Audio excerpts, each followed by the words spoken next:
তুমি কি জানো গুগল ম্যাপস কিভাবে এত নিখুঁতভাবে তোমার অবস্থান খুঁজে পায়? শোনো একবার, সত্যিই অবাক করার মতো।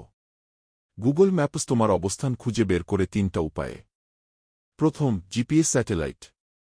তোমার ফোন 4টা বা তার বেশি স্যাটেলাইটের সঙ্গে যোগাযোগ করে।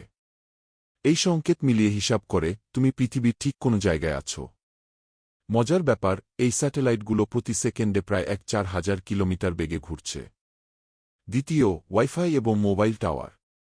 যখন তুমি ঘরের ভিতরে থাকো, জিপিএস দুর্বল হয়ে যায়। গুগল তখন আশেপাশের ওয়াইফাই এবং টাওয়ারের সংকেত ব্যবহার করে তোমার অবস্থান অনুমান করে। তৃতীয়, ফোনের সেন্সর এবং কৃত্রিম বুদ্ধিমত্তা। ফোনের সেন্সর, যেমন হাঁটার গতি, কোণ পরিবর্তন, কম্পন, গুগলকে বলে তুমি হাঁটছ, বাইকে আছো নাকি গাড়িতে। ভাবো তো, ফোন প্রতি সেকেন্ডে 1000 বার সেন্সর ডেটা পাঠায়। অর্থাৎ ফোন, স্যাটেলাইট, ওয়াইফাই সবাই মিলে কাজ করে শুধু তোমাকে হারিয়ে না ফেলতে।